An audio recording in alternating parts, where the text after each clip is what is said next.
J'aborde aujourd'hui un sujet assez intéressant dans la finance comportementale, c'est-à-dire le facteur de refroidissement de l'investissement. Voyez, le terme ressemble un peu au facteur éolien. Avec la saison hivernale, on s'aperçoit de temps en temps, quand on annonce à la météo du -20, on va dire la température ressentie sera de -27. Il fait plus froid avec le facteur vent.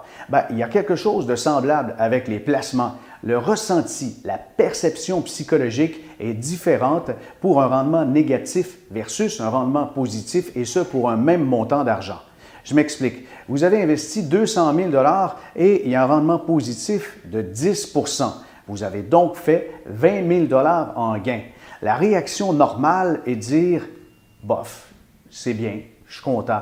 Vous voyez, il n'y a pas d'exclamation, on n'est pas surexcité. Mais si, à l'opposé, je dis « vous avez fait moins 10 % avec le 200 000 $, donc c'est un repli de 20 000 $, mais là, la réaction, elle est exagérée, elle est démesurée parce que le ressenti, ce n'est pas 10 %, mais plutôt moins 20 %. Dans ce cas-ci, on trouve que c'est terrible. La douleur est donc plus vive avec un rendement négatif qu'avec un rendement positif. La conclusion, c'est qu'il faut faire attention à ces réactions puisque les dollars sont tout à fait les mêmes.